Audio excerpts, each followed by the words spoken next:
یہ تو آپ کا ایک جادو کے بارے میں اور سحر کے بارے میں وضاحت ہو گئی۔ اب میں نے آپ کے سامنے کیا بات رکھی کہ یہ بات تو ان کو پتہ تھی کہ تجربے سے بھی لوگ یہ بات جان لیں گے کہ یہ غیر حقیقت ہے، حقیقت نہیں ہے۔ تو مذاہب کے اندر اگر کسی چیز کو حقیقت بنا کر پیش کرنا ہے تو سب سے آسان طریقہ کیا ہے؟ سب سے آسان طریقہ یہ ہے کہ اس کے مذہبی رنگ دے دیا جائے۔ اگر آپ مذہبی رنگ دے دیں گے تو مذہب کے اندر وہ چیز رائج ہو جائے گی، اور جب مذہب میں وہ چیز رائج ہو جائے گی تو اس مذہب کے ماننے والے اس کو عقیدت سمجھ کر اپنا لیں گے، اور اسے بطور عقیدت جب اپنا لیں گے تو اس کے خلاف بات کرنا بھی غلط شمار کریں گے، اس کے انکار کو کفر شمار کریں گے۔ جب کسی چیز کو بطور عقیدت اپنا لیتے ہیں تو پھر اس کے خلاف بات کرنا بھی کفر شمار کرتے ہیں۔ سورج کی سورج کی جب پوجا ہونا شروع ہو جاتی ہے تو سورج کی حرارت پر گفتگو یہ کفر کہلاتی ہے، کیونکہ آپ سورج کو پوج رہے ہیں، آپ گفتگو کیسے کر سکتے ہیں اس کے بارے میں؟ اب تو حرام ہو گیا، کفر ہو گیا، آپ اپنے مذہب سے خارج ہو چکے ہیں۔ ان کو یہ بات معلوم تھی، انہوں نے کیا کیا کہ اسلام کے اندر جو امت مسلمہ ہے ان کے نزدیک سب سے مقدس ذات وہ محمد رسول اللہ کی ذات ہے۔ ان کو یہ بات تو معلوم تھی کہ اگر یہ اللہ کے رسول پر رکھ کر جھوٹ نہیں گھڑیں گے تو لوگ ان کی باتوں کو بکواس سمجھ کر بھلا دیں گے، اس کو کبھی حقیقت نہیں سمجھیں گے۔ یہ جب گھڑتے ہیں اللہ کے رسول پہ گھڑتے ہیں، آپ دیکھتے رہیے گا بات، یہ جب بکتے ہیں اللہ کے رسول کا نام لے کے بک دیتے ہیں۔ ان کو معلوم ہے کہ اگر یہ اپنی بات اللہ کے رسول سے منسوب کر کے نہیں گھڑیں گے لوگ ان کی باتوں کو یقین کرنا ہی چھوڑ دیں گے، بھلا دیں گے، بولیں گے ان کی کیا حیثیت ہے، ہم تو نہیں مانتے۔ تو انہوں نے اللہ کے رسول پر جھوٹ گھڑنا شروع کیا، اور اپنے اس باطل نظریے کو جس کو وہ جادو کے لفظ سے ثابت کیا تھا، انہوں نے یہ ثابت کرنا شروع کر دیا کہ اللہ کے رسول صلی اللہ علیہ وسلم پر بھی جادو ہوا تھا، اللہ کے رسول پر بھی جادو ہوا تھا، اور اس جادو کی کیفیات بھی بیان کرنا شروع کر دی ہیں۔ اس جادو کے بارے میں یہ بھی بیان کرنا شروع کر دیا کہ اللہ کے رسول پر جادو کتنی سخت نوعیت کا تھا، کس نے کروایا تھا، کہاں رکھا ہوا تھا، کیسے کروایا گیا تھا، اس کے بعد اللہ تعالیٰ کی طرف سے اسے ختم کرنے کے لیے کیسا کام کیا گیا، یہ سب کچھ تیار کیا گیا، کیونکہ اگر اس کو مذہبی رنگ نہیں دیں گے لوگ بھلا دیں گے، چھوڑ دیں گے۔ میں نے آپ کے سامنے کیا کہا، یہ جب گھڑتے ہیں اللہ کے رسول کا نام لے کے گھڑتے ہیں، یہ جب بکتے ہیں اللہ کے رسول کا نام لے کے بکتے ہیں۔ ان کو پتہ ہوتا ہے کہ ان کی باتوں میں دم ہی نہیں ہے، ان کی باتوں کو قبول نہیں کریں گے کیونکہ حقیقت کے خلاف ہے۔ اور میں نے آپ سے ایک سیشن میں کیا کہا تھا کہ مذاہب عالم کا جائزہ لے لیجئے، مذاہب عالم میں سب سے مذہبی شخصی مانی جاتی ہے جو سب سے زیادہ غیر علمی اور غیر مشاہدے والی چیز پہ یقین رکھتا ہے، غیر حقیقت پہ یقین رکھتا ہے، وہ سب سے زیادہ ایمان کے درجے پر فائز ہوتا ہے، سب سے بلند درجے کے اوپر، جتنا وہ غیر حقیقی چیزوں پہ یقین رکھے گا۔ غیر حقیقت ہے نا، سحر کا معنی اللہ کے رسول پہ رکھ کے بیان کر دو، لوگ حقیقت ماننا شروع کر دیں گے، مجبور ہو جائیں گے۔ اور ظالم ایسے ہیں کہ اگر کوئی شخص کہتا ہے کہ اللہ کے رسول پر جادو نہیں ہوتا، بولتے کافر ہے، کہتے ہیں منکرین حدیث ہے، گمراہ ہیں، یعنی کہ اللہ کے رسول پر جادو ماننا ایمان کا حصہ ہے۔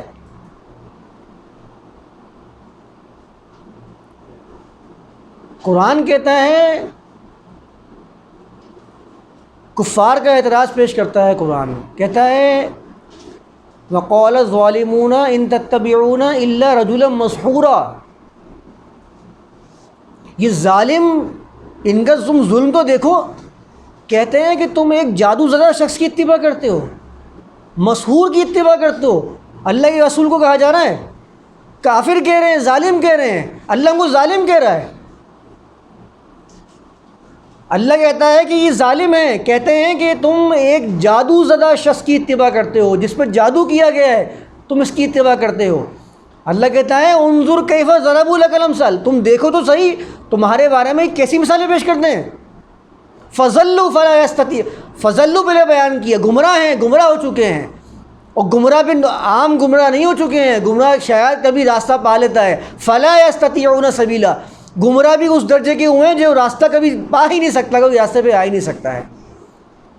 تم دیکھو تو صحیح، اللہ قرآن میں فرما رہا ہے انظر کیف ضربوا، تم دیکھو تو صحیح تمہارے بارے میں کیسے باتیں کرتے ہیں ظالمین۔ اور ہمارے یہاں ایمان کا حصہ ہے اللہ کے رسول پر جادو ماننا، اور جو انکار کرتا ہے وہ کافر ہے، اس کو گمراہ کہتے ہیں یہ لوگ، اس کو ظالم کہتے ہیں۔ اللہ ان کو ظالم کہہ رہا ہے جو مان رہے ہیں، وہ ان کو ظالم کہتے ہیں جو نہیں مان رہے ہیں۔ یہ ہے قرآن سے دوری۔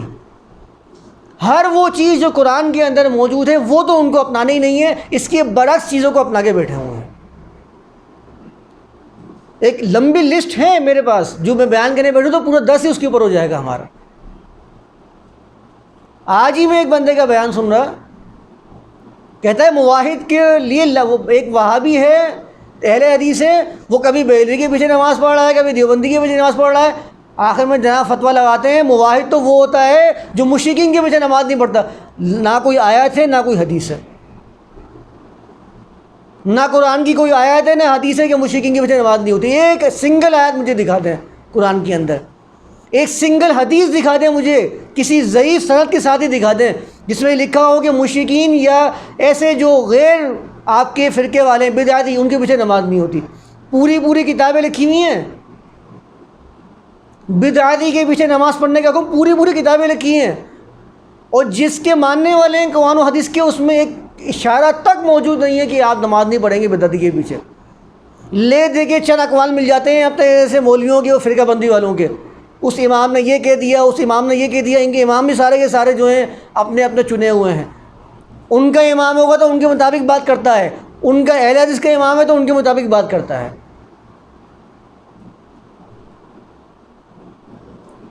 قرآن میں آیا ہے کہ آپ جس مسجد کو مسجد زرار قرار دیا گیا ہے اس پہ تو قیام نہیں کرنا ہے آپ کو، وہ نہیں اپنایا، کیونکہ خود مسجد زرار بنا کے بیٹھے ہوئے ہیں، اپنی مسجد زرار ہیں۔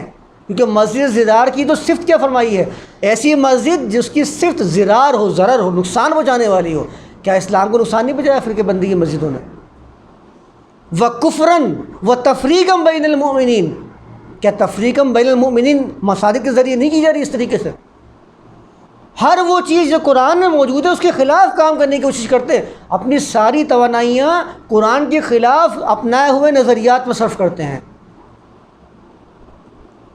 اب آپ ذرا ان سے پوچھیں تو صحیح، مجھے کوئی حدیث، کوئی آیت بتا دو، کوئی حدیث بتا دو جس میں یہ لکھا ہو کہ بدعتی کے پیچھے نماز نہیں ہوتی ہے۔ وہ آپ کو فلاں عالم کا فتویٰ دینا شروع کر دیں گے، فلاں لاجکس دینا شروع کر دیں گے، آپ کو دلیل کبھی نہیں دیں گے جس کے وہ دلیل کے ماننے والے ہیں۔ تو کہتے ہیں وقال، اللہ فرماتا ہے وقال الظالمون ان تتبعون الا رجلا مسحورا، تم تو ایسے شخص کی اتباع کرتے ہو جس پر جادو کر دیا گیا ہے، جادو زدہ کی۔ میں وہی ترجمہ کر رہا ہوں جو ابھی ہمارے ہاں رائج ہے، ان تتبعون الا رجلا مسحورا انظر کیف ضربوا، ان کو دیکھو تو صحیح کیسے تمہارے بارے میں مثالیں بیان کرتے ہیں۔ اب آپ مجھے بتائیے کہ ان کفار کے اندر اور آج کے مسلمان میں فرق کیا رہ گیا؟ وہ بھی ظالم تھے، تم بھی ظالم ہو، وہ بھی یہ کہتے تھے، تم بھی یہ کہتے ہو۔ تم اپنے آپ کو اس لیے پاکیزہ سمجھتے ہو کہ تم اپنے آپ کو کہتے ہو کہ ہم نے لا الہ الا اللہ پڑھا ہوا ہے بس، ورنہ عمل میں تو کوئی فرق نہیں ہے، الفاظ بھی وہی ہیں۔ پھر پورا آپ روایات حدیث میں جا کے پڑھیں، ایسی ایسی متضاد روایات موجود ہیں کہ ذی ذر کے مقام پر بنو کون سی نہروان یا بیر، پتہ نہیں کیا نام تھا، اس نام بھی میں بھول گیا ہوں، کنویں کا، کہ اللہ کے رسول کے بارے میں بیان کرتے ہیں کہ اللہ کے رسول پر جادو ہو گیا۔ سنیے گا ذرا آپ کہ اللہ کے رسول پر جادو ہو گیا، اور اللہ کے رسول پر جادو ہونے کے بعد اللہ کے رسول کو یہ معلوم نہیں ہوتا تھا کہ وہ کہاں گئے ہیں۔ میں وہ الفاظ استعمال نہیں کر رہا ہوں، دوسری روایت میں آئے ہیں، اس میں آیا تھا کہ وہ کون سی بیوی کے پاس گئے یا نہیں گئے ہیں۔ مختلف روایات میں مختلف الفاظ ہیں، کہیں کمی ہے کہیں بیشی ہے۔ یہ جو روایت بتا رہا ہوں یہ صحیح بخاری اور صحیح مسلم کے اندر موجود ہے۔ جادو کا بیان پورا کتاب سے وہ کتاب الطب کے اندر جادو کا بیان لکھا ہوا ہے. طب میں کیا کام ہے سحر کا؟ طب میں کیا کام ہے آپ خود بتائیے، اندازہ کیجیے. طب میں سحر کا نام لکھا ہوا ہے کتاب یہ بخاری کے اندر. ڈاکٹر پریشان ہیں آج کے، بولے بھائی طب میں کہاں سے آ گیا سحر کا لفظ؟ اگر یہ طب کا حصہ ہے تو ہم کیوں نہیں پڑھ رہے؟ اگر یہ طب کا حصہ ہے تو ہمارے ایجوکیشن کے اندر شامل تو نہیں ہوا یہ سحر. اس کے اندر لکھا ہوا ہے کہ جادو اور جادو کا توڑ. کس سے بھی دلچسپ ہیں اللہ کے رسول پر جادو گوا دیا. ایک میں لکھا ہوا یہودی نے گوایا، ایک میں لکھا ہوا کسی یہودی عورت نے گوایا. ذی ذروان یاد آ گیا. ذی ذروان کنویں کے اندر ایک پتلا بنا کر رسیوں سے باندھا ہوا. وہ آپ سینیریو دیکھ لیجئے جو آپ ٹی وی میں اور سنتے آ رہے ہیں نا آج تک، وہی. کیونکہ راوی کو اتنا ہی معلوم تھا، یہ وہیں سے چلا ہوا آ رہا ہے ہمارے پاس جو آ رہا ہے نا. یہ جادو پتلے بنا کے سوئیاں گھسڑی جاتی ہیں، یہاں سوئی گھسڑ رہی ہے، وہاں وہ چیخ رہا پکار رہا ہے بچاؤ. یہ وہاں سے چلا آ رہا ہے قدیم زمانے سے. تو ذی ذروان کے اندر جو ہے وہ پتلا بنا کر اس کو رسیوں سے باندھا ہوا ہے، گرہیں لگائی ہوئی ہیں اس کے اوپر. آپ دیکھیے گا کہ ہمارے ہاں جتنی باتیں، یہ گرہیں لگانا، منتیں مان کر کوئی چیز باندھ کے آ جانا، یہ ساری کہاں سے ہیں یہ بھی آپ دیکھتے رہیے. وہ گرہیں لگا کر باندھا ہوا ہے، ذی ذروان کنویں کے اندر موجود ہے. یہودیہ یا یہودی نے جادو گوایا تھا. راوی کو یہ بھی پتہ نہیں چل سکا بیچارے کو. ساری کہانی اس کو یہ پتہ ہے کہ اللہ کے رسول پہ حالات کیا گزر رہے ہیں، یہ اس کو پتہ ہے.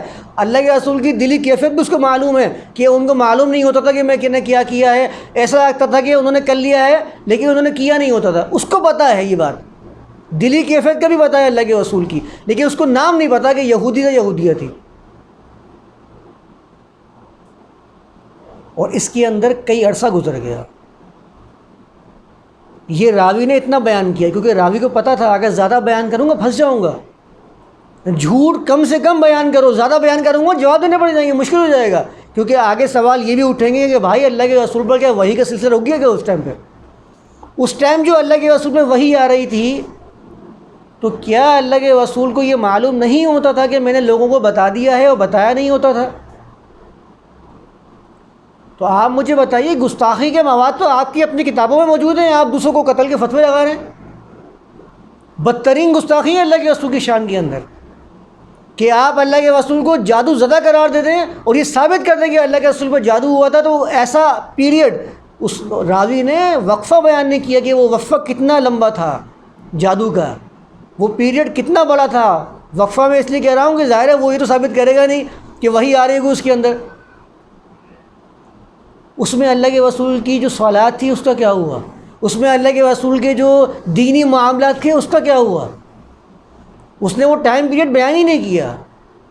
ایک دن 2 دن جو اس نے بتایا ہے نا روایات کے اندر، اس کے سیاق و سباق سے پتہ چلتا ہے کہ ایک طویل عرصہ گزرا ہے، کم سے کم بھی 1 ہفتہ یا 15 دن گزرے ہوں گے. جب جا کے کیفیت کا اندازہ ہونا شروع ہوگا اللہ کے رسول کو دیکھو میرے ساتھ ایسا معاملہ ہو رہا ہے. اگر آپ اس روایات کے سیاق و سباق اٹھا کر پڑھنا شروع کریں گے، یہ سارا معاملہ اللہ کے رسول پر چل رہا ہے. اچھا آپ خود یہاں ایک بات ضرور دیکھیے گا، اس دنیا کے اندر یہی لوگ جن کی میں بتا رہا ہوں آپ لوگوں کو، ان کو میں جادو پرست کہوں گا. ابھی ایک تو روایت پرست الگ ہوتے ہیں، یہ جادو پرست ہیں. تو یہ جادو پرست لوگ جو ہیں یہ بات بھی مانتے ہیں کہ اس وقت دنیا کے اندر سب سے عظیم کتاب جو ہے وہ اللہ کی کتاب ہے. وہ یہ بھی مانتے ہیں کہ اللہ کے رسول ایک عظیم شخصیت کے حامل تھے، مقدس ترین شخصیت تھے، لیکن راویوں کے آگے مجبور ہے. آپ یہ دیکھیے کہ وہ یہ بات ماننے کے بعد بھی اللہ کے رسول پر جادو مان رہے ہیں. یعنی کہ اللہ کے رسول کا پڑھا ہوا قرآن تو اس یہودی پر عمل نہیں کر سکا، اثر نہیں کر سکا، لیکن اس یہود کا پڑھا ہوا وہ باطل کلام اللہ کے رسول پر اثر کر گیا. یہ کتنی بڑی گستاخی ہے قرآن کی بھی، اللہ کے کلام کی بھی اور اللہ کے رسول کی شان کی بھی. یعنی کہ اللہ کے رسول جو قرآن پڑھ کر دن رات لوگوں کو سنایا کرتے تھے، قرآن نے اس پر اثر نہیں کیا کہ مسلمان ہو جاتا، اپنے باطل کام کو چھوڑ کے انسان بن جاتا، لیکن اس کے باطل کلام سے اللہ کے رسول کے اوپر اثر کرنا شروع ہو گیا. تو طاقتور کس کو ثابت کیا آپ نے؟ مؤثر کلام کس کو ثابت کیا آپ نے؟ اللہ کے کلام کو ثابت کیا یا باطل کو ثابت کیا؟ اس کا مطلب تو واضح ہے کہ کلام اللہ جو ہے اس کے اندر اتنا اثر نہیں ہے کہ وہ لوگوں کی زندگیوں میں انقلاب برپا کر دے، لیکن باطل میں اتنا طاقت موجود ہے کہ وہ لوگوں کی زندگیاں بدل دے، ان کو پریشان کر دے یا خوش کر دے۔ اسی لیے آپ دیکھیں گے کہ آج تعویذ گنڈے کرنے والے ہمیشہ تعویذ بناتے ہیں جو غیر قرآنی ہوتے ہیں، اس لیے کہ ان کو پتہ ہے قرآن کے اندر اثر نہیں ہے، ہمارے پاس جو کلام ہے اس میں زیادہ اثر ہے، کیونکہ وہ تو بخشا ہوا ہے نا، ہمارے پیر کا، ہمارے مرشد کا بخشا ہوا کلام ہے، وہ اس میں اثر کیوں نہ ہو۔ اس کے بعد کیا ہوتا ہے؟ اللہ تعالیٰ کی طرف سے بتایا جاتا ہے کہ بھائی یہ ایسا معاملہ ہوا ہے، اس کا بھی پورا ایک کہانی بنائی ہوئی ہے کہ اللہ کے رسول خواب میں 2 فرشتے آئے، باتیں کر رہے ہیں، کیا ہوا ہے، ان پہ جادو ہوا ہے، جادو کہاں ہوا ہے، وہ جادو جو ہے وہ ذی ذروان کنویں کے اندر جو ہے وہ جادو رکھا، کس نے کیا ہے؟ اس نے کیا ہے، کیا کرنا ہے۔ پھر اس کے بعد جو ہے اللہ کے رسول کو گائیڈنس دی جاتی ہے کہ اب آپ جائیں اور جا کر اس پتلے کو کھولنا شروع کریں۔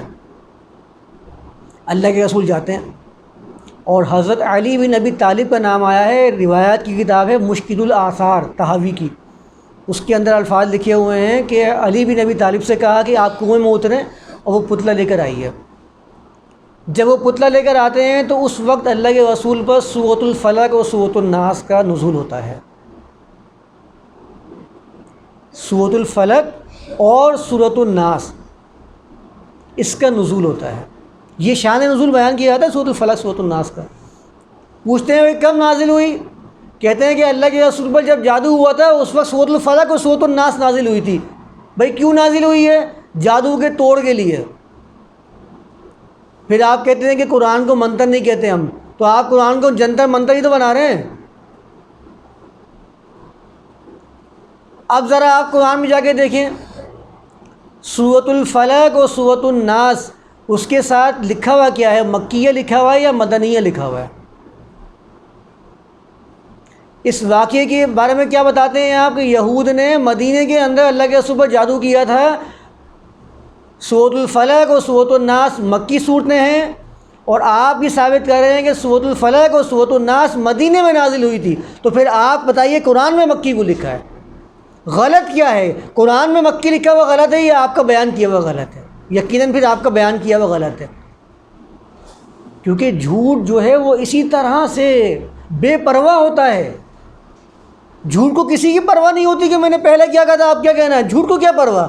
جھوٹ تو جھوٹ ہے، اس نے آج کچھ کہنا ہے، کل کچھ کہنا ہے، جو کل کہا تھا پرسوں کہا تھا وہ تو بھول گیا ہو، اس کو کیا یاد دیتا ہے؟ کیونکہ وہ تو خیالی بنا رہا ہے، جو تصور میں آ رہا ہے وہ بیان کر کے پیش کر رہا ہے۔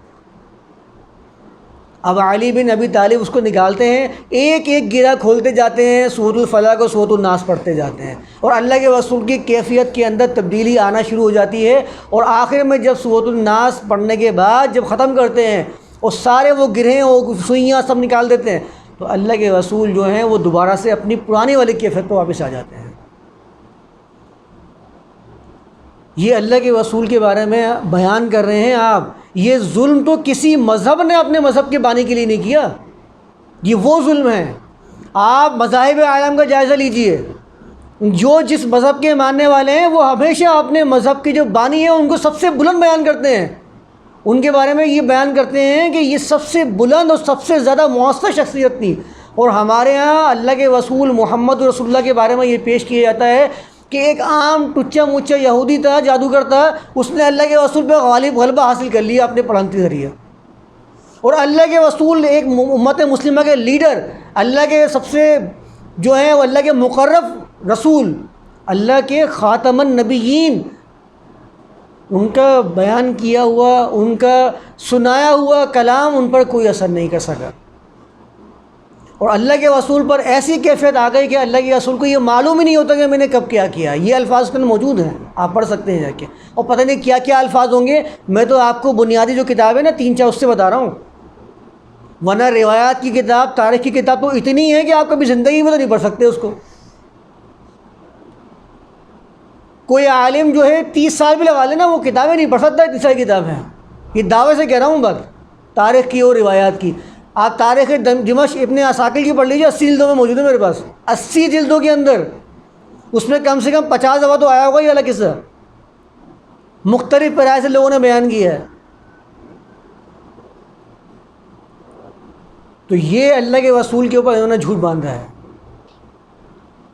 کہتے ہیں کہ اللہ کے رسول پہ جادو ہو گیا تھا اور اللہ کے رسول جو ہیں اس جادو کی کیفیت کے اندر کئی عرصہ رہے اور اس کیفیت سے نکل نہیں پا رہے تھے، خود سے نہیں نکل پا رہے تھے.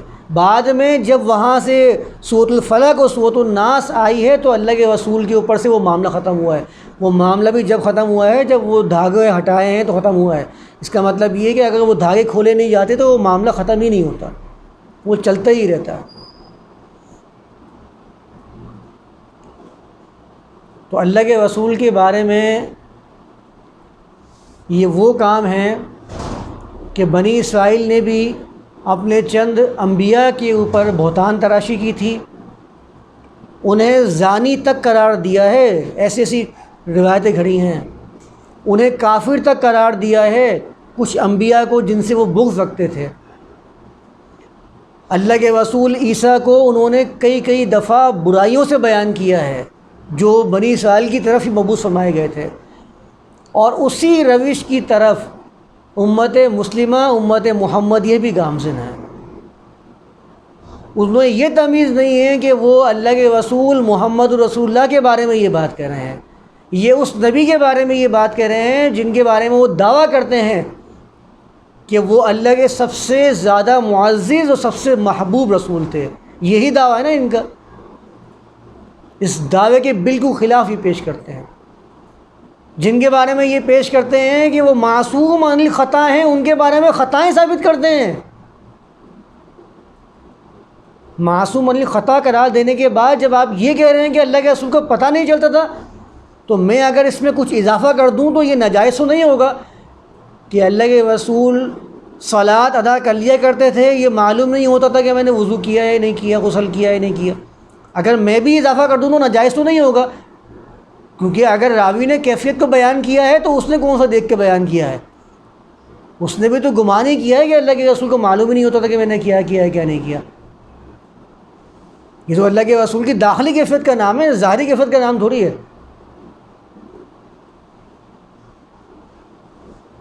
اس میں اور اضافہ کر لیجئے، اضافے کرتے جائیے. تو آپ مجھے بتائیے کہ اللہ کے رسول کے بارے میں کیا تصور ہم پیش کریں گے. اب اس میں ایک بات اور ہے، میں نے آپ کے سامنے سورۃ الفلق اور سورۃ الناس کی بابت بیان کیا ہے نا. اب لوگوں کے اشکالات آتے ہیں کہ سورۃ الناس سورۃ الفلق میں وَمِن شَرِّ النَّفَّاثَاتِ فِي الْعُقَدِ کے معنی بتائیں. ہمارے ہاں ظالم بھی تو ایک سے بڑھ کر ایک ہیں. آپ اگر یہ ساری تفصیل بیان کر دیں گے نا اس کے سامنے، اس کو سمجھ میں بھی آ جائے گی، وہ ایک جگہ اٹک جائے گا. بولے پھر اس کا مطلب بتائیں کیا ہے؟ ارے بھائی خود سمجھنے کی کوشش کرو. جب آپ کے سامنے باطل کو واضح کر دیا گیا ہے تو پھر بھی آپ باطل میں سے باطل کو تقویت پہنچانے کے لیے کوئی نہ کوئی چیز لے کے بیٹھے ہو. تو کہتے ہیں کہ وَمِن شَرِّ النَّفَّاثَاتِ فِي الْعُقَدِ کا معنی کیا ہے؟ گرہوں میں پھونکنے والوں کا مطلب کیا ہے؟ گرہیں تو لگائی نہیں وہاں پر. اب اس کو بتائیے. تو اب یہ ہے کہ میں انشاءاللہ اس کو ابھی یہیں روک رہا ہوں. ہم نے یہاں پر دو باتیں سمجھ لی ہیں. پہلی بات کہ غیر قرآنی ترجمہ، ایسا ترجمہ جس کے اندر پہلے سے ایک نظریہ موجود ہو، وہ نہ کریں. ہم لوگ وہ نہیں کرنا ہے. سحر کا معنی کیا ہے وہ ہم نے جان لیا، قرآن سے ہی دیکھ لیا. اس کے بعد اللہ کے رسول کے بارے میں جو یہ جھوٹ پیش کرتے ہیں کہ اللہ کے رسول پہ جادو ہوا تھا، اس کی کیفیت کو ہم نے جان لیا. اب اس کا ایک اور حصہ رہتا ہے سورۃ الفلق اور سورۃ الناس. اس کے اندر جو پیش کیا جاتا ہے وَمِن شَرِّ النَّفَّاثَاتِ فِي الْعُقَدِ، تو اس کے بارے میں انشاءاللہ پھر اپنے اگلی کلاس کے اندر ڈسکس کریں گے، اور پھر مزید اس آیت کو لے کر اس آیت کا تیسرا حصہ انشاءاللہ ہم اپنے اگلے سیشن میں شروع کریں گے. وَمَا عَلَيْنَا إِلَّا الْبَلَاغُ.